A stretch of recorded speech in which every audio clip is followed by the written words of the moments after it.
তো hello guys, welcome back to my new blog. তো কেমন আছো? আশা করি তোমরা সবাই ভালো আছো। তো আমার ফোনে রিচার্জ শেষ, আমি এখন বেরিয়ে পড়লাম রিচার্জ করতে। তো বিকেলবেলা দেখো মাঠের দিকে দৃশ্যটা দেখো কত সুন্দর দেখতে লাগছে।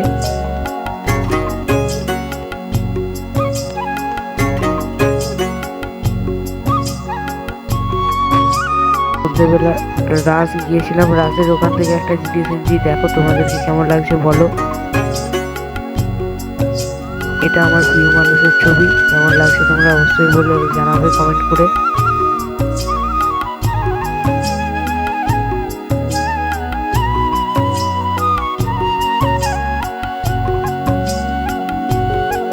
দেখো গাইজ, আমার কাছে আরো একটা শিব ঠাকুরের মূর্তি রয়েছে, দেখো এটা কেমন লাগছে বলবে। এটা অনেকদিন ধরে পুজো হচ্ছে তাই চন্দন লেগে রয়েছে।